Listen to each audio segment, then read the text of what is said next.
All righty, guys. So this is Tyler. Everyone say what's up, Tyler. What up? Guys, Tyler started selling Cutco in 2009, and he sold $900,000 worth of Cutco personally. So by himself, $900,000 worth of Cutco. Just a little bio here about Tyler. In 2012, he broke the all-time sales record for SC for the year, by the way, selling 400K worth of Cutco products. He does 99% of his sales through in-home demos, like a lot of you here. His average order size, he had one of the highest average order sizes back when he sold Cutco, $1,150 at one point. And then during his SC2 push, we'll talk about that here in just a second. But he started off as a rep, selling a lot of 3-piece specials. Anyone sell a lot of like pieces, like lists, some small orders? So that's where he started. And that's where he started, 90% closing ratio. So sold on a lot of his demos, but just a lot of 3-piece specials. He started taking Cutco seriously in 2012. So it took him 3 years to do that. He'll tell you the story a little bit here. But he had once he started taking the job seriously, he had a $52,000 push in January for what's called a year-end banquet. He tried to break the $69,000 push record held by, I believe it was John Berghoff, 3 times. And he finally did it. He broke it in 2012. He sold $76,000 when the Homemaker Plus 8 was $942. That's like the equivalent of him selling $129,000 now. That's absolutely wild. He also had another 63K SC2 push.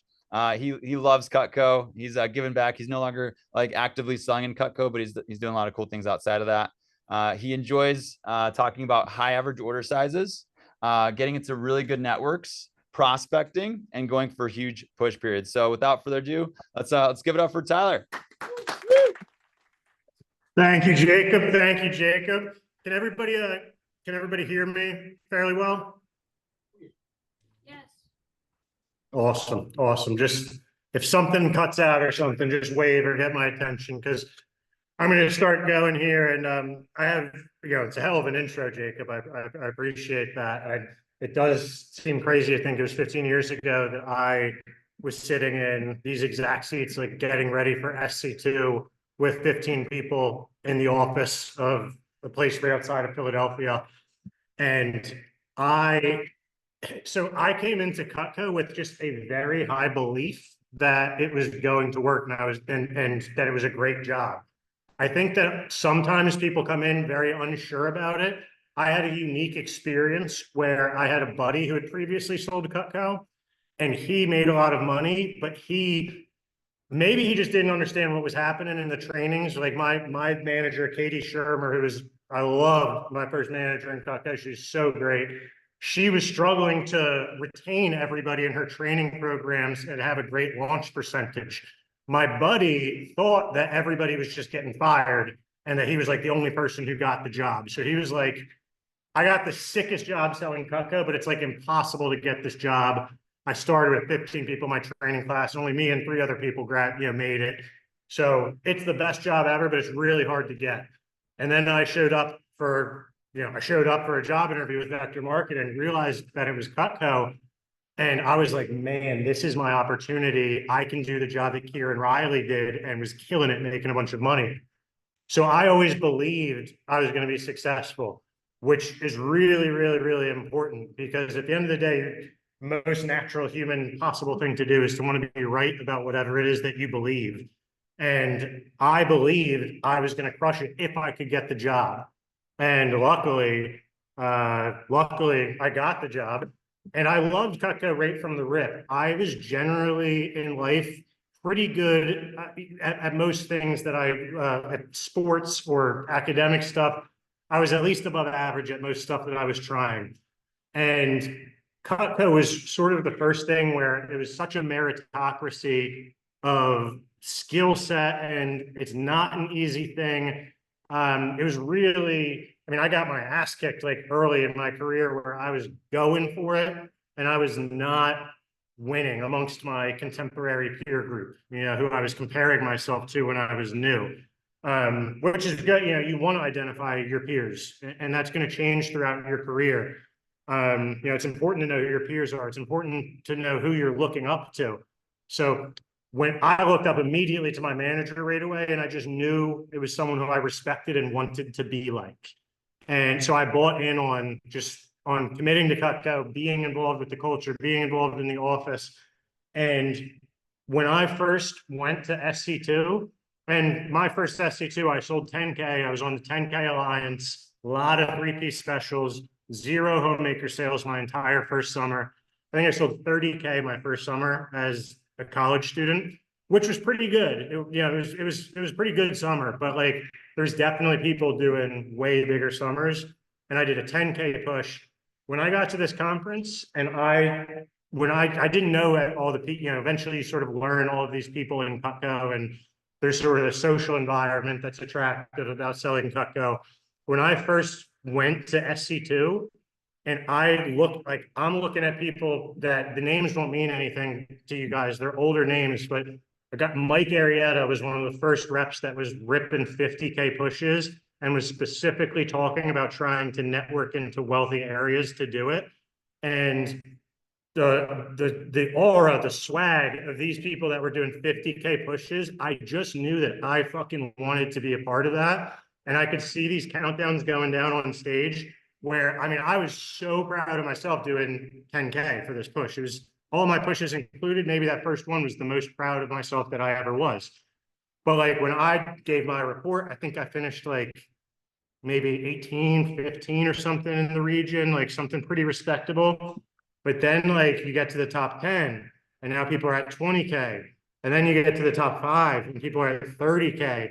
And everybody's just doing the math like, fuck, these people are making half. These kids could buy a really nice car based off of just the work that they did in the last couple of weeks. And then it gets over 50K and people are not stepping forward on stage still. Higher, baby, let's get count going up. And I was just like, I want to be part of that. My God, I just drank Gatorade. I just realized my tongue's blue. So, but I just wanted to be a part of what was going on with the culture of selling a lot of Cutco. And there's definitely certain, I don't know, the way that you do anything is the way that you do everything. And with Cutco, it's just it gives you, you learn so much from doing a push that has nothing to do with 1810 stainless flatware or T304 cookware or thermo resin handles. You can only go so far on the thermo resin handle. It can only has so much impact on your average order until, you can only do so much with it. But what you do learn in a push is like, the things that I still reach back on today, and like I work in sales, I sell headhunting and recruitment services, and companies pay me a percentage of finance and tax people that they hire through me. It's a sales job. And to this day, like the things that I think about, like when it's going well, when it's not going well, are the same exact things that I draw back on from Cutco, where it's like, if I let myself down, that's easy. We can all just let ourselves down and go to bed and wake up the next day. That's fine. But when you're letting other people down, you'll fight a little bit harder to make that extra call. Like when you start to see like the culture in Cutco of promoting a goal, talking about it, knowing that you're creating an opportunity to lose, like you're creating vulnerability. You sort of think, if I don't go for it, then I didn't lose. That's like what's natural to think. I'm not going to go for it because I don't want to take the chance of losing.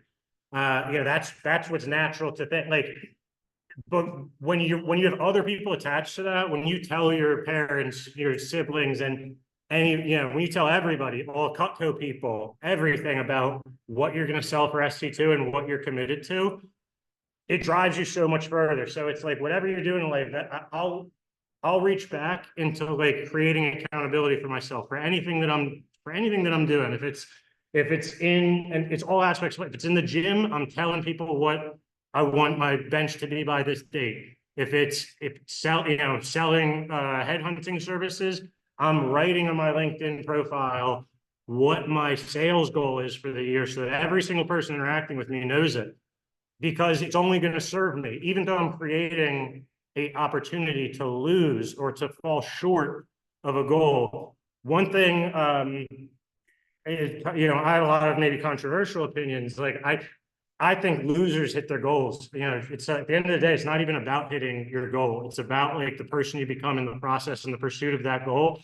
And like, show me somebody who hit every goal they've had, and I'll show you somebody who sets really low goals. You know, like you need to, when you finish a push, it's about the sales number, yes, but it's also about like, damn, like I just developed a ton in this process right here. Your leads base is going to be the healthiest it's ever been in your entire career at the end of this push if you do it the right way. And everything builds on itself, and every appointment should be, you know, whatever your average Rex is, we should be working to get that to 10, and we should be doing as many appointments as possible to, you know, to push this as quickly, because how quickly you get leads is very, very important. Like how quickly we convert our leads is very important. So like my first summer, I sold 30K. My second summer selling Cutco, I got a scholarship through Cutco. I sold 45K or something like that. And I finished like 25 in the country. But half of my sales, my second summer, were to people who I could have sold to my first summer. So like, these are the people that I went to school with this person's son. He wasn't my friend.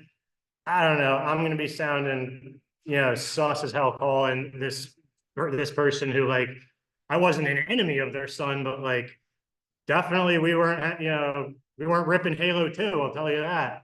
And like, there's all these calls that I was nervous to make, and I didn't make a lot of them, but I called them the next summer, and if anything, these were just parents that were just like, oh, this gives me a window into my kid's life.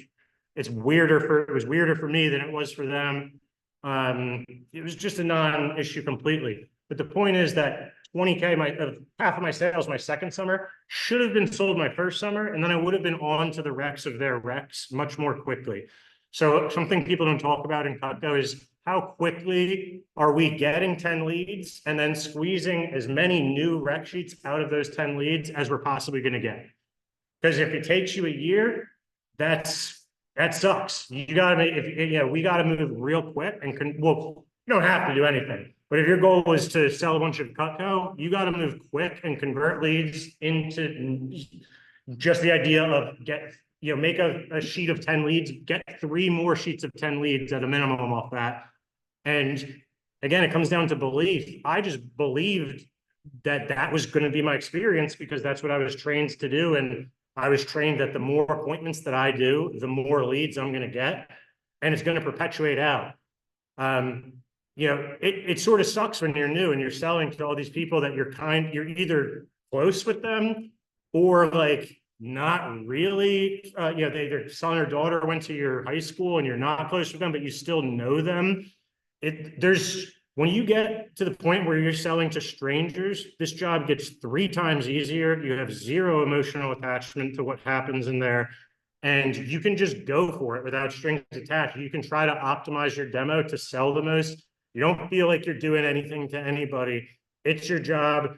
And I made a bunch of money selling Cutco, but that money's been gone, and all these people still have their knives. So, whoever got the better deal in the end maybe is up for debate. But like, you're not doing anybody a disservice by selling them as much freaking Cutco as you possibly can. You are definitely, and when I see, now there's 10 years ago that I sold this stuff, all these people, when I see them, they just can't wait to talk to me about Cutco. Like, they cannot wait to make a comment about, every dad in the world will make a comment, oh, you took me blind, back in the day, but I gotta tell you, we do love those knives. And you run into that so much. So anyway, just want to do some structural push advice real quick for you guys, and then we'll just do a Q&A. And if anybody has any questions on whether it's a closing style or selling a product or a philosophy, I could just talk forever about stuff related to Cutco, but I can sort of be all over the place. So I usually am just hoping I'm saying good things and that they're working for people, because I just enjoy talking about it. And I get fired up seeing people that are here right now on their own time, that could be on YouTube playing video games, could be anywhere else in the world. But they're here. You guys are here to get ready to fucking light yourself on fire and let people come to watch the show. And it just gets me excited. Like you think I'm doing this call for y'all, like I'm getting more fired up about doing my own job tomorrow from just doing this talk. So some quick structural push advice. The three things that you just need to focus on that or make pushes different from regular life. Because again, the point is to expand yourself in a push. The point isn't to always be in a push because then you're never in a push. You know, a push is a time where you're working harder than whatever your baseline is. So it's not to say that everything is a push. I'm going to the beach this weekend. I used to sometimes feel guilty when I was on vacations when I was selling Cutco. I was just thinking about my contemporaries. I knew David Kirshner was on the phone in Lancaster, Pennsylvania, booking a ton of appointments. So I would feel bad about it. But the three things during a push that you need to amp up, and I'm going to go through these one at a time, but they're passion, urgency, and gratitude. So these are the three most important things. So passion, it's just time. You just have to be excited about what you're doing and about what you're going after. And I saw someone just wrote in the chat, transfer of energy. That's what sales is. Sales is a transfer of energy. Sales as a contact, I didn't make these quotes up. Sales as a contact sport, and you got to make a lot of contact to be good in the sport, and you have to have a transfer of energy. I could probably sell somebody on straight logic a ton of Cutco in a laid back, non-energetic way. I bet you I could do it.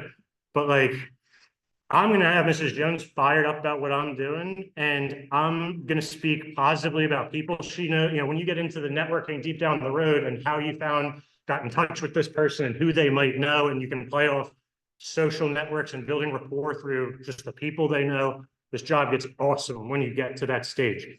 But during a push, light yourself on fire. People come to watch the show.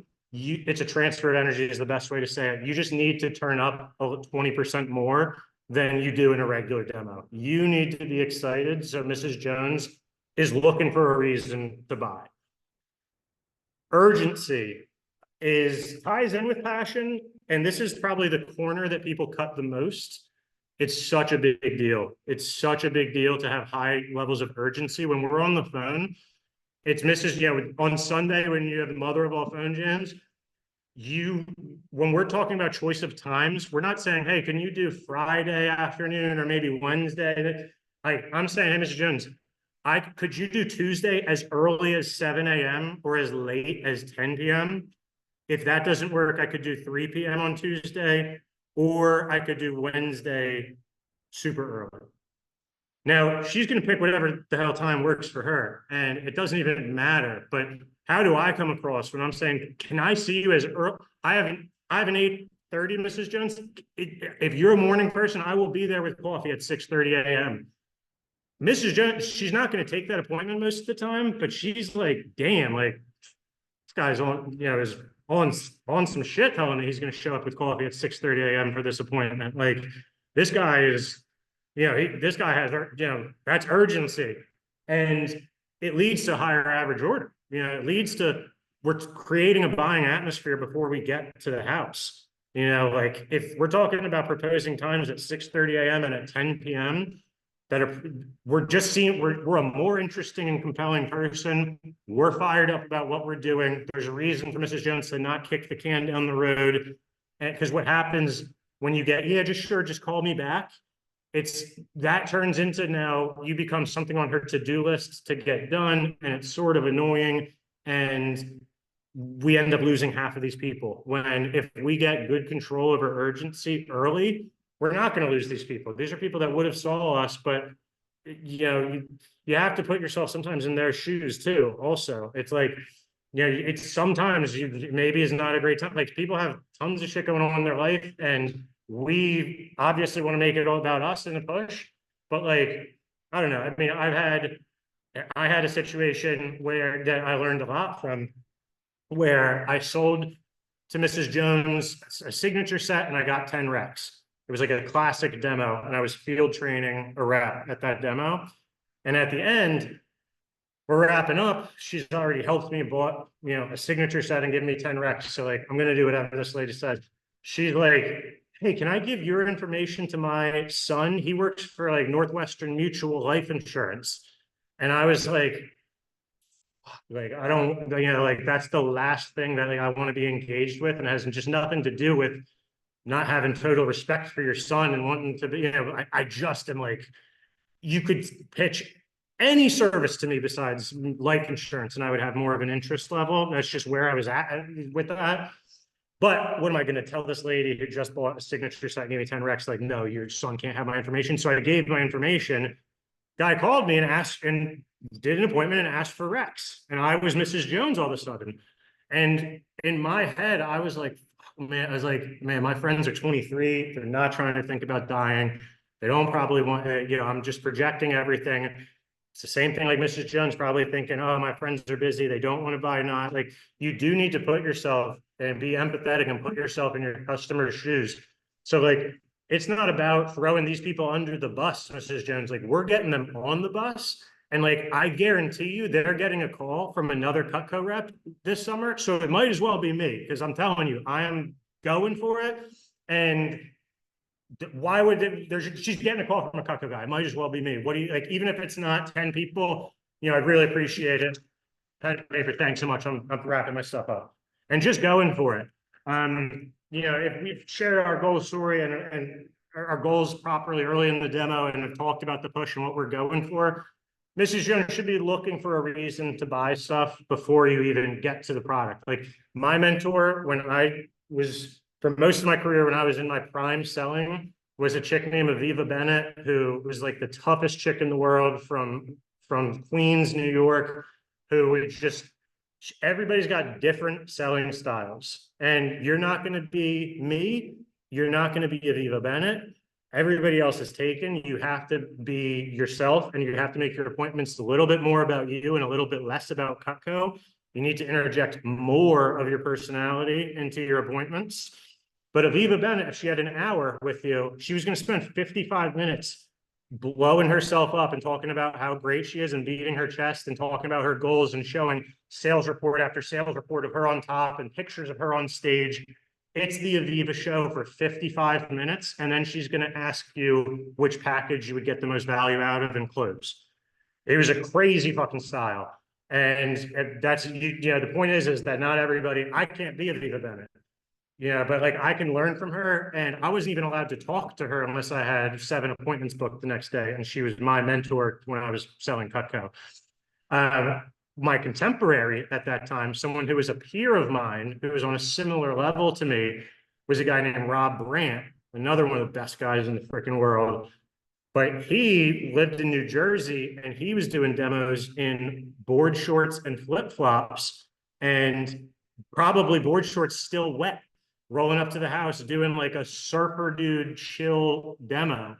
And it was, Rob Brandt is just the man, but like, he's got a very laid back style that, if Aviva is here with her intensity and if Rob is here, I'd say maybe I'm like in the middle. We all got different styles. And the point is like, you have to lean into what makes you likable. It's sales as a transfer of energy, and it's just, at the end of the day, selling Cutco is about how good are you at schmoozing it up with Mrs. Jones in that kitchen. It's what it's about. Like, it's about being able to make a joke. It's about being able, if rapport doesn't have to be, on a 0 to 100 scale. Rapport doesn't have to be like 0 to 20, and then we start the demo from 21 to 100. Rapport is sprinkled in throughout the demo the whole time. Because your demos could take forever if you're spending too much time on rapport and nailing the structure. Like, we got to be a little bit punchier and a little bit quicker, especially during SC2 when we're trying to set 8, 9 appointments. We're doing our best to keep these appointments within a half hour of each other so we can drive and make it to the next one. We would like the positive problem of being late to our next demo because our schedule's so full. Great problem to have. And Mrs. Jones is usually understanding. So on that point, like, for SC2, when I did break this record in 2012 and sold 76K, this is my next big tip here. Actually, let me put that to the side. I got to finish passion, urgency, gratitude, because the most important thing is the last thing is gratitude. Gratitude is the most important thing. So if you're, at the end of the day, like, when you find yourself in a position to talk at a team meeting or to deliver, to move up in like Cutco management meetings and things like that. And when you get a chance to give back, like field trainer rep that gets to see you struggle, not just come to, everyone wants to field train when they know they're going to sell a set to somebody who's great. Field train when you know you're going to struggle, because at the end of the day, people don't relate to like, I could talk about selling 76K SC2s till I'm blue in the tongue with this Gatorade tongue instead of blue in the face. But no one relates. That doesn't make me like a relatable person, when in reality, me talking about my first 10K push and finding out on the last day that cookware wasn't full CPO, and I was actually only at 8,200 and not at 10K, and having to figure it out and call back people and say, would you get an extra couple pieces? I just emergency found out some random credit thing with her cookware, like, and I had to make it happen. And I'm very, very proud of that 10K push. That makes it more relatable. You have to have gratitude and help people, and it ends up fueling yourself. Like I was just saying, I'm getting more from this call than anybody on the call. And it comes from a place of gratitude. Like I'm fired up that I'm in a position to sit down and talk with a group of people that are fired up about SC2. It's something I love to talk about. And we can fake gratitude. I mean, you got to be thankful for all the good and all of the bad. I mean, I've had some bad, experiences. I've had some unbelievable experiences, but you can't pick and choose what you're thankful for. Like, so, you have to, it's weird to be thankful for bad stuff, but like it's all a part of your development. And if you're just trying to pick the good, it's not going to work out. So it's passion, urgency, and gratitude. So SC2 of 2012, and this is probably one of my biggest tips too, is that it's not an 18-day push. It's 18 separate one-day pushes. And there's a big time difference in that. And this is a sales skill for life. Like to be able to compartmentalize your days when they're not going well is one of the most valuable skills you're ever gonna have. Because Jacob said when we started the call, I tried to break this record 3 or 4 times, and I was creating accountability, was telling everybody I'm gonna break the record, and I was failing at it. And like I was consistently selling only half of what I was trying to sell, like in the 30K range, which was great, but I was failing when I was telling everybody what I wanted to do. And when SC2 came around in 2012, after the first 2 days, which I had a stacked schedule, after the first 2 days, I was only at $1,800 in sales. And I was trying to sell 76K, divided, take out like the 3 Sundays out of the 18 days in the push. I basically had 15 days to sell. I needed to sell like 7 grand a day. So you really can't get that far behind. You can't be putting up 0 days when you need to sell 7 grand every day. And I'm basically I'm at 1,800 after 2 days. Day 3 came around, and I got to the office for a call in the morning at 7 or whatever it was. And right when I get out of the car, and I had 8 demos booked this day, right when I got out of my car, it was my fault. I was running late. So I was like sprinting to make it up to this call. And I lock my cell phone and all my leads and my keys in my car, and it's a disaster. So I have my manager, I have to use, and I'm out of AAA because it's a separate story. I once selling Cutco ran out of gas twice in the same exact day. It's an insane story. And I was out of AAA credit. So I had to get my manager's AAA to come and unlock my car. Right, it was already 9 o'clock. I'd already missed my first appointment and was late to the second. And I called Mrs. Jones and was like, hey, I locked my keys in my car, disaster. Can I come after my next appointment? I'll do it super quick. She was like, oh yeah, I actually forgot about it. Sure, come on by. And I went to then my second appointment, sold $4,000, was fired up. My mood was really, I was about to go south with my mood because I was looking at it as an 18-day push instead of 1 day at a time. And I was feeling behind pace, and I was really about to say, you get to a point, there's a reality if you're going for it, where you get to a point like, I'm probably not going to hit it. There is a reality. And it takes strength if you're behind schedule to keep pushing with this same intensity. And after I was right up against it, where I was going to lose a little bit of that intensity. But I sold 4 grand, went to my next one with the first person who I missed, sold another 4 grand, go to my third appointment, sold 3 grand, and go to my fourth appointment, sold 5 grand. It was literally like the heavens of Cutco opened up to give me like my best customers ever, all lined up in a row. And I sold $18,000 that day, and I was at 20K for the push and back on track to where I needed to be. And again, that was the best day that I ever had selling Cutco. But just imagine whoever your 5 best customers were, if they were all on the same day, and how you'd be feeling after that day. I mean, it's worth it to set it up big and to go for it, because you're going to have some experiences that you're going to have days where you set 7 appointments and for some reason, one of them isn't there, 2 of them reschedule, one's a no sale, one buys 200, and you're going to be disappointed. But you got to bring that same level of passion and energy to that 8th appointment. And it's a useless random story, but I had a day like that where I had 8 appointments and 7 of them went bad. But my last appointment was like, I sold like 3K, which was a great order for me. And it was, I almost was like, didn't even want to do that appointment, you know, because I was negative from the first 7, but compartmentalizing them is very important. It's 18 separate one-day pushes. You're going to just know you're going to have a few days that are going to be bad. But it's, you know, it's about just doing what you're supposed to be doing. Nobody finishes a push or finishes the week and says like, I wish I ate more Doritos and watched like more Sports Center reruns last week. In the moment, you might want to feel like doing nothing. That happens, you know, no matter what someone says, like, you're going to have times where you just don't feel like doing anything. And Doritos Sports Center is an attractive option, but it's never what you get from that is never sustained beyond the activity itself. You're not 3 days later, like, I'm fired up about eating Doritos 3 days ago. No, but that doesn't happen. But nobody has ever worked their ass off for a push. And even with bad results, even if everything went to shit, nobody has ever worked their ass off for a push and said, you know what, I wish I didn't work that hard for that push. I've never heard it happen from somebody who actually was getting after it. I have a bunch of other thoughts, but I guess we'll just open it up for like a little bit of Q&A, or if anybody has any other questions on like specific stuff, then just let me know. Otherwise, I could chat about like, you know, a bunch of different experiences related to pushes, but would love to see if anybody has any Q&A or whatever direction that you want to take it in.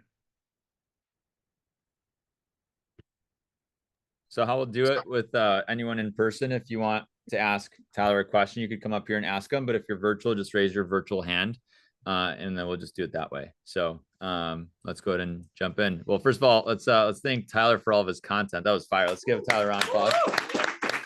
Let's go. Cool. And who wants to start?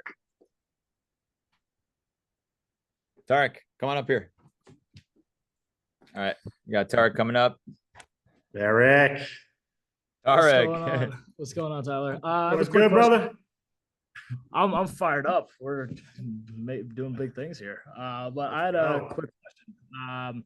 One of the first things that Jacob said in your introduction was, you know, Tyler, when he started off, he was just selling 3 pieces. He was just selling 3 pieces. And now you just talked about like 3K, 4K, 5K orders in a row. What was the biggest change that you had from me? Because a lot of the reps in front of us just started, right? And we have a lot of sets. We also have a lot of the smaller like lists.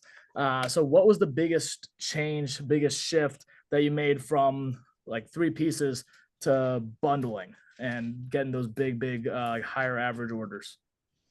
It's a great question. And I was a 3-piece special guy. I kept getting a little bit better. Like my average order probably went from like 250, maybe up to like 370 by the time like I had done a couple summers selling Cutco. I was maybe selling a couple sets every now and then. You know, I remember being on one of my the morning SC2 calls, my first push ever. It was day 2 of the push. The first day had just ended. And we were hearing the next day that, you know, you're hearing from the DVM of Pennsylvania running the call, John Wasserman. And he's like, hey, I just spoke with Mike Cassetta, who runs New York. Mike Arrieta, his top rep, just started the push yesterday with an 8K day.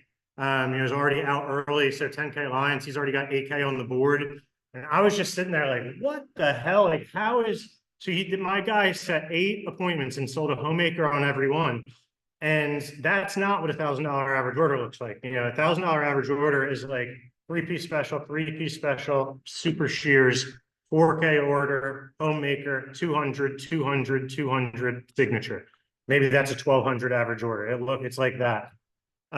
What actually shifted or happened to me? So I call it skill, call it luck. One day I got referred into a neighborhood where I'm driving around. So I'm driving around looking at houses like, who is doing the Cutco appointments here? Like multi-million-dollar houses that again, I was mostly selling to, I'd say, upper middle class. I had some friends who definitely came from like rich families, but my pops is a waiter. My mom teaches spin class. I was selling mostly upper middle class, and was trying to.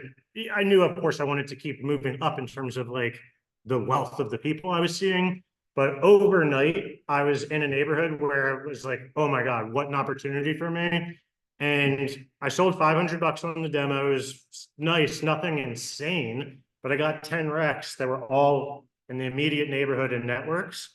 And again, when you follow your belief, like I believed it was going to work. And when I got to those people, I just kept producing 10 rec sheets. And I was somebody who had sold like 40K for the summer as a rep. But then after I graduated from University of Delaware in 2011, and after that summer, I started selling Cutco and taking it seriously. And then that December, I sold 40,000, which was what I sold in an entire summer. In my opinion, because of the people I was seeing there's two ways that you can increase your average order. You could increase the purchasing capacity of the people that you're seeing on average, or you could have a better optimized demo. And the answer is it's both. In truthfulness, my average order skyrocketed up because of the people I was seeing. So I got referred into great networks, and then I just learned how to stay in those networks. I found it's easier to get referrals in those networks. People are more connected. There's a little bit of like, I don't know. There's a little bit of like when you're getting referred up, people are like, I want to bother my friends. Maybe their time is valuable. But when you like, I'm in the network at the top and I'm getting like referred down, or I'm getting referred laterally, and there's none of that hesitation. And I'm being an interesting, compelling person that is going to be a good reflection on them when I show up to their friend's house. And so the answer of increasing your average order is half who are the people that you're seeing, and half about optimizing your demo, which is a whole other conversation about demo structure. When you're new, you should follow the exact script. And that's what I would recommend for your first summer. Eventually, once you get to a point where you're becoming self-sufficient, there's a couple of tweaks that you can make that get Mrs. Jones. The types of objections I'm trying to answer are not, do I need a petite carver and a hardy slicer? I don't want nothing to do with that objection. What I'm trying to control is the idea of like, why realistically should you consider in the back of your head the idea about buying a set of knives today? Like, I want to actually her to think about that object. Like, I know you're probably thinking you're going to buy some stuff because it looks good and like appreciate what I'm doing. Keep an open mind that maybe you should have everything in your kitchen Cutco. I'm going to make a compelling argument and do whatever you want to do at the end. You can do anything a la carte, anything as a set, anything as a package. But my number one goal is just that you like me and you have fun with the next 10 minutes at the end. You feel comfortable recommending me to a few of your friends. So starting with boom, boom, boom, and then getting into the demo. So it's who you're seeing, and it's also the structure of your actual demo. Thank you. Thank you, Tyler. Amazing. Michaela, Michaela, I see your hands up. Go ahead and ask your question. Hi, this is from my assistant manager. What exactly did you say to pull yourself out of that hole where you had like a bunch of reschedules and then like $200 order, especially when you were like behind already in your push? And how did you rally for like that 8th demo? Because we always talk about compartmentalizing and goldfish mindset, but what were the steps that you actually took to do that? Well, I think so it's a great question. I think one of the things that's beautiful about selling demos is that there really isn't a lot of strategy that we're talking about in terms of like your planning of your day. You don't need to do, we're making calls and we're showing up at houses when we said we were going to be there. So regardless of how I felt, I was always going to go to that 8th demo. Maybe I'm over exaggerating when I say like I didn't feel like going, but I was doing a less not my best demo. I wasn't in the mood to tell my story in the beginning of my power intro the same way. And I was disappointed.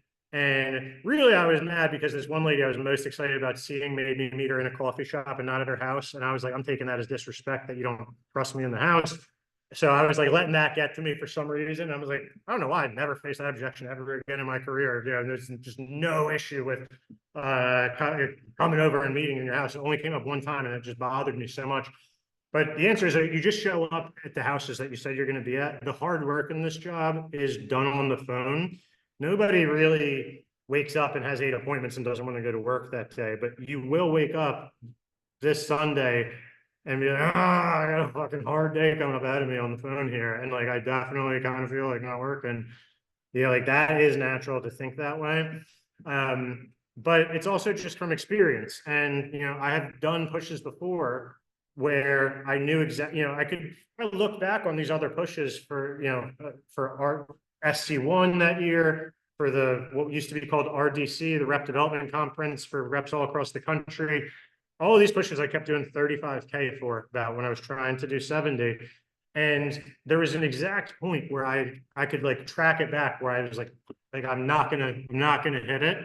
And and I would just push myself to go be a little bit tougher. You made it to day 8 last time with 100 like all in before you were thinking maybe you were behind. Like you never know when that day is going to come. But the answer is also that I had a lot of accountability. It wasn't just myself that I would be letting down if I did. There's ever in the office one. When you are tied into the culture with a great group of people, most you go around Cutco offices, it's just great groups of people that want to be successful, want to learn sales, want to make money, want to use this push period. It's a unique opportunity to have a legitimate sales contest because as you get older, most sales jobs have longer sales cycles. So you can't do a 2-week sales contest because when a deal closes, it's not the same as like pushing hard to set up a big week that's immediate. So it comes from having accountability from other people, knowing I'm going to be at this conference at the end. And it's going to be really fucking hard if I just don't work hard and I'm feeling like a piece of shit the whole time, not making phone calls and doing demos. I'm going to feel worse than if I just push through this. So through that experience, like whether you work really hard or you don't work hard at all, both choices are equally painful. So you got to choose what you can chill and do nothing, and it might feel good, but you're going to pay for that one day. And you can work your ass off and go crazy on Phone Jam on Sunday, and you're going to pay for that on Sunday because it's going to be fucking hard. But but the value will be sustained beyond the activity that produces it. You are happy on Wednesday that you made all those calls on Sunday. You don't remember what you ate on Sunday, but you are happy that you made those calls. You're happy you went to the gym yesterday. You're happy when you do the right things, you're happy about it the next day.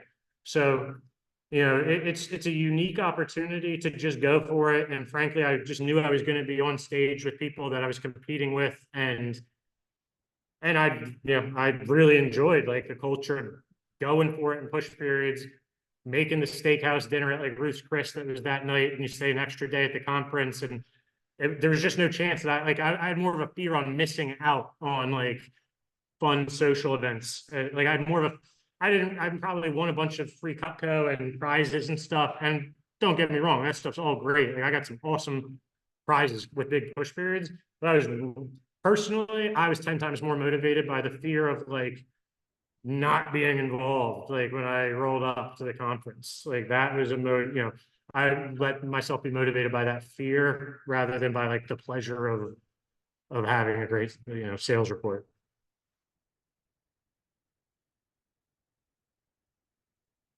Sweet. Who's got another question? Thank you. Yep. Dominic's got one. Dominic's coming up here. Go Dominic. Really quick, I coach with Rob Brandt, so the wet board shorts joke made me laugh a lot. You should know that. Tell him I said that. Tell him I said that. I will. But my question was, you talked a little bit about like when you talked about urgency, you talked about your urgency on the phone. I want to know more about your phone, and you were talking about it right now. What was your mindset going through the all day call day? What were you telling yourself constantly, like every call? What was your approach to that? Like what mindsets and habits were you committed to throughout that phone jam? Yeah, so first of all, the all day Sunday phone jam, that became how I did the job. So like I said earlier, it's not that everything is a push, because then nothing is a push, and a push is about increasing your percentage of output from baseline.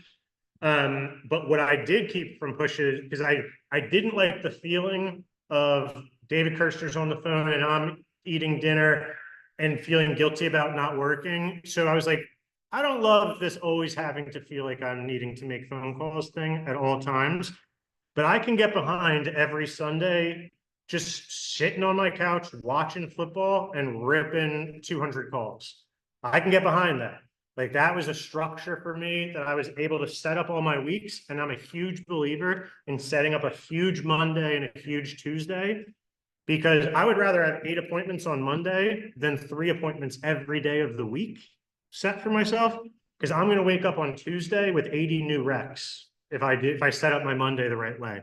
Whereas if I have a couple of demos every day throughout the week, I'm going to burn through those recs as I'm getting them.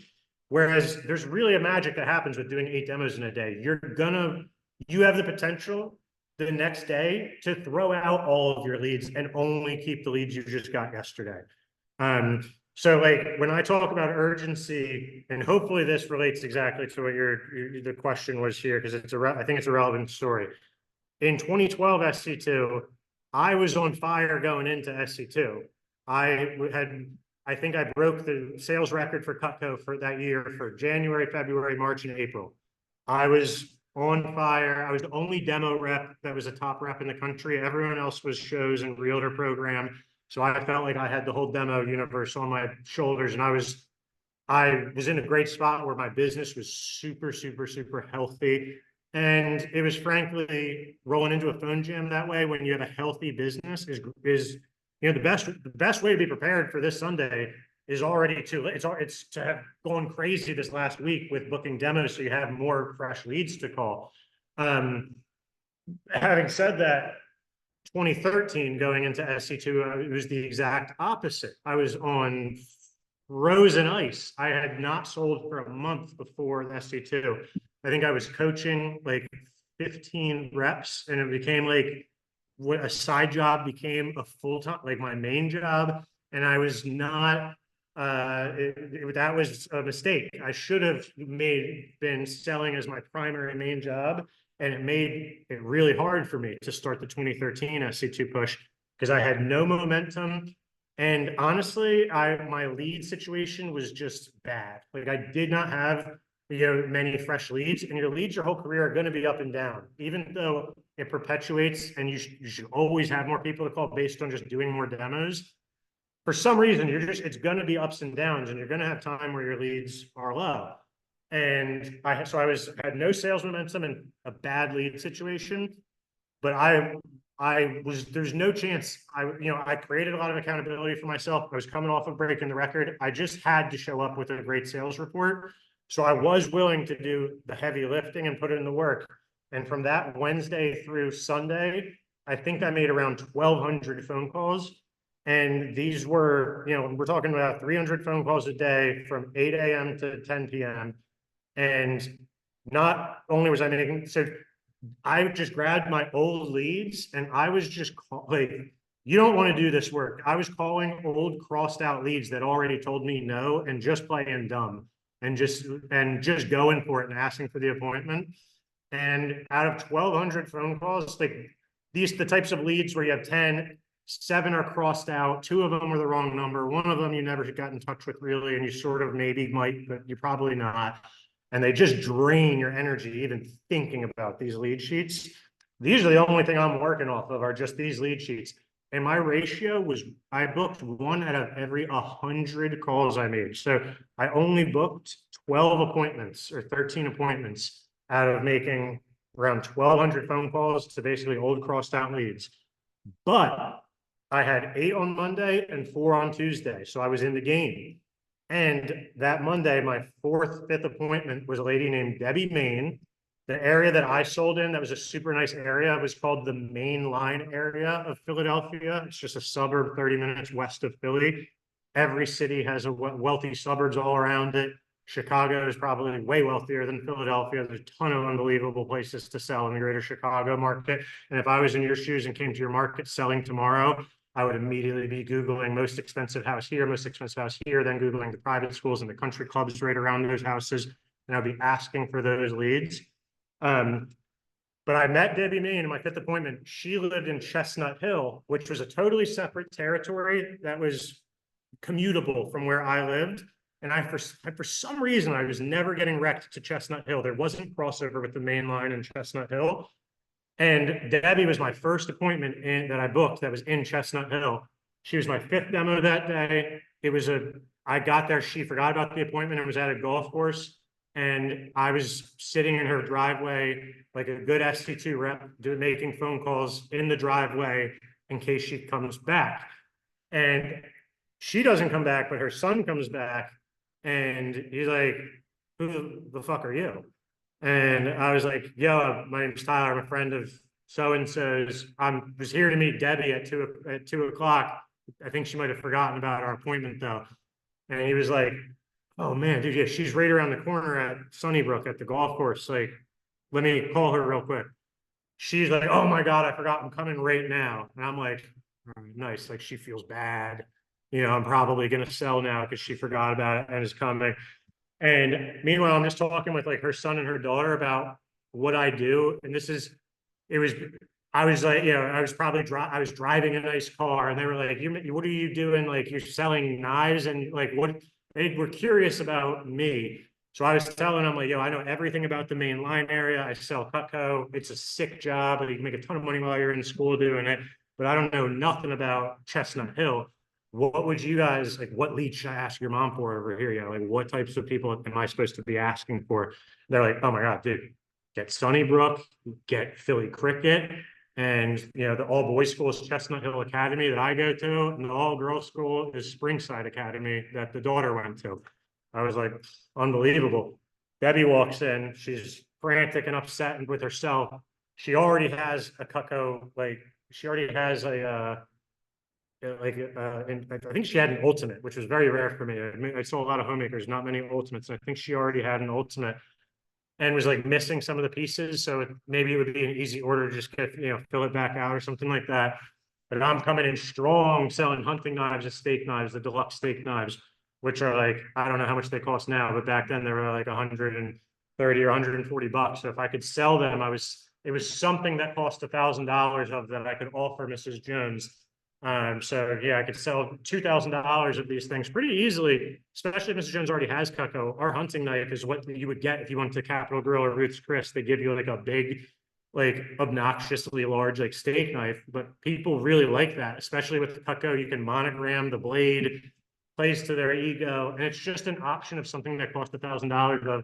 And she got 12 of them and bought a full set of cookware. It was a 5K order, and she and her son and her daughter couldn't have been more excited to talk about leads. And it was the most handwritten recs I've ever gotten in my life, where they were literally, it should have been, it's criminal, it's not on video, where I have Debbie Main, the son and the daughter, all with their own rec sheets going through private school and country club directories and literally saying like, well, we should give them the Hamiltons, we should give them the Adams.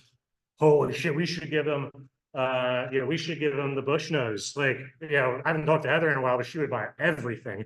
And I'm just like, this is exactly what I'm loving, what I'm hearing out of this. Like, I'm loving everything that's happening right now. And I got like 80 referrals handwritten, just a name and a number, and they were all in Chestnut Hill. And I'm coming off of a 1 out of 100 phone-in ratio. Now I got 80 fresh racks of multi-million-dollar houses in a brand new territory. That's the equivalent of being on top of a mountain on a powder day as a snowboarder with a first run, fresh tracks. I'm just going to tear this up. And I mean, I have a personal excitement because it's a new, I had sort of sold to like half of the people in the main line were not really, but I was getting recs people I'd already seen all the time. I needed a new network. And ultimately I did the whole push off of Debbie Main's recs and the recs of those recs and got to a 63K for the push. But it was only because I was in the game because I set up 8 on Monday. And I was just lucky that one of them was Debbie Main, who is Debbie Main and Hamilton are the 2 most influential customers of my career. I talk about them at appointments. You know, when you gotta have, another tip for pushes is tell a quick story about whoever gave you the most recs and how it helped you. Just tell a brief story about it so Mrs. Jones can understand what the impact is and just say, hey, Mrs. Jones, my best customer, by the way, didn't even buy a set of Cutco, like only bought a cheese knife, was like a light order, didn't think much of it. But but Mrs. Jones gave me, it was actually Mrs. Ridnour, gave me 20 recs that were all Episcopal Academy lower school moms. And I had already sold a ton to like middle school and upper school moms at Episcopal, but for some reason I didn't know the lower school moms. And she recommended me to 20, like mostly lower school Episcopal moms. I got to sit down with 13 of them and I probably sold 13K, but the best thing is I got the next 130 recs that I got to call. And Mrs. Ridnour, without even knowing it, like set up my whole summer. And I got to see like the entire lower school parent population of Episcopal. I met only because of Mrs. Ridnour. Like, it was unreal how much she helped me. So my number one goal is just that you like me, you have fun with the next 10 minutes, so that at the end of the presentation, you feel comfortable recommending me to a few of your friends. And we'll take it from there. So starting with boom, then I'm going into my appointment. But to bring it full circle, I believe the question was about, urgency on reframe the, let me help me stick the landing here, Dominic, with bring me back to the exact specific nature of the question. Yeah. So, I mean, to clear it up, it's what mindsets and habits were you committed to and like following throughout your all day call days? So the best tip is don't even bother having a mindset about that. Just do it. Stop worrying about having a mindset about it. Just fucking do it. It's the hard part of the job. You got to do it. You want to make it selling Cutco. You're going to have some hard days where you have to make phone calls. That's why this job pays the big bucks. It's because those calls weren't going to make themselves and those sales weren't going to exist if your actions didn't generate them. So I think I didn't finish a point I was talking about earlier. It's a beautiful thing being a demo rep. You don't have to plan a lot of stuff out. I don't have to plan to drive to this show 2 hours and be there for 3 days and then be back. It's a wide open schedule about booking as many appointments as you can book and just showing up at the house as you said you're going to show up at. So I would recommend not wasting any time with developing a mindset. I can listen to a David Goggins video as much as anybody else can. I'm going to say some shit to you that's better than what David Goggins is going to say to you? No, of course not. So the truth is, like, I wouldn't waste any time on worrying about a mindset. I would spend my time exclusively making phone calls, being at kitchens and houses, and pushing myself to call people that I was 50-50 on calling, people that I went to school with their daughter, wasn't just a blank, wasn't friends with her. Not, it would be more comfortable if we were enemies in a way. Just a blank, didn't talk to you, but know who you are, calling those people. So it's maybe not the exact answer you're looking for, but I think it's probably the ideal answer is it's not worth, and if you want to just listen to a David Goggins video for 2 minutes and you just go off that, or any other person who gets you fired up to listen to them talk. When people live what they talk about, you want to hear what they have to say and you get fired up by it. Awesome. Thank you. Thank you. And then just going full circle here with one last question. I know we're at the top of the hour, but I just got a question message to me. And the question to you, Tyler, is what are some ways that you feel like you've personally grown from a push and how has this impacted your life to this day?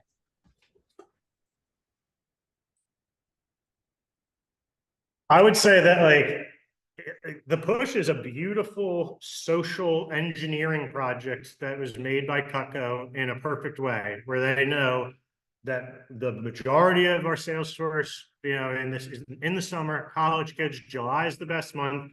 August, you might get hit with a couple little BS. I'm on vacations. July, you're really not getting that. It's a 2.5 week period that's designed to really push it and be intense. And when I say how you do anything is how you do everything, I mean, that's my biggest takeaway from a push is that you got more in the tank than what you give every day. And again, not every day is a push. The point of the push is you're going over your baseline. You don't want to be, maybe you want to be someone in life, but probably don't want to be someone who always has to be working and always feels like they're behind and has to, you want to control your schedule a little bit. And when you're new, you're fighting to fill up your schedule. But once you have a lot of good, a lot of recs and getting higher quality recs, you get to dictate who comes into your schedule a bit. And, you can spend time only booking their top, I was, my favorite activity when I was selling Cutco, was to get home, take out a rec sheet from a Mrs. Jones that I was excited about. Maybe I was excited because I knew her daughter went to Agnes Irwin, or that her family belonged to Marion Country Club. Maybe their house was just sick. For any number of reasons, I was particularly excited about a Mrs. Jones. I would get home and go on whitepages.com and homes.com and look up the people and get the address and see how much the house was worth. It was my favorite activity when I was selling Cutco, that I would genuinely couldn't wait when I was sitting on new recs to see where the recs were, to see the house before I called it. And in a push, your average order will go up, your closing percentage will probably go down. When your passion is through the roof and your urgency is through the roof and you're going for it and you're not just don't want to say you're not accepting a small order, because we're very thankful for small orders, and small orders add up, and you have to be, in a weird way, you have to be as thankful for the small order as you are for the big order. You can't just pick and choose. Your average order is your average order, not your last order is your average order. So you can't pick and choose. But in my experience, average order goes up, closing percentage goes down. And you might turn we might turn one or two people off, and they might be a no sale where they might have bought $200 if we did a structured, slower, less passionate demo. But I guarantee you're going to have one big order that's going to make up for that, and then some. So, but really, mostly everything I talked about on this call is how I let off was basically about what I still to this day reach back on from Cutco, being able to compartmentalize. It's 18 one-day pushes, not an 18-day push. Do I have the mental strength on day 5, if it's not going well, to follow the plan that I made before the bullets were flying? Because once the bullets are flying, it's easy to, should I change my goal? Should I adjust this? Should I adjust that? When you had a clear head about it and made the plan, let's stick to that as long as we're mentally fucking strong enough to do so. Because when the bullets are flying, I'll tell you, bullets were flying after day 2 for me on 2012 SC2, and I was teetering on the edge of thinking, all right, I'm not gonna get it, and that was by day 2. So it's I don't want to underrate sometimes, like there is I don't want to underrate the mental challenge and struggle and in turn growth that comes from Cutco. The best approach is to just be a beast and not consider the emotions about doing the job. Just do the job. Like if life was, maybe I'm like 10 years older than everyone on this call. I know maybe the game still exists. The Sims, the computer game, is that a game that if life was like that, where you could just click a character, say what to do, we would all manage ourselves differently. If we could wake up and say, do this today, and that's what got done, like how would you set up your day? Not saying like, oh, go to a demo and sell $10,000, but like, if you could say, just by clicking a button, I want to wake up tomorrow at 6 o'clock and go to the gym and be on the phone by 8 and make calls till 10, do my appointments, get back on the phone at night and get to bed early. If you could click a button and not have to deal with like deciding if you're going to follow through with the plan, we would all click that button.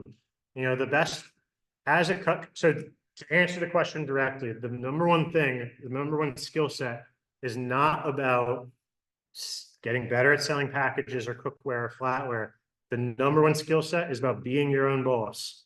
And that is a skill, because when you're in a sales job, you're going into an office where people are wearing suits. It's not a question about whether or not you're paid a salary. There's no question about whether where you're going to be at 8:15 a.m. on Monday. You're going to be doing your job because you're paid a salary to do your job.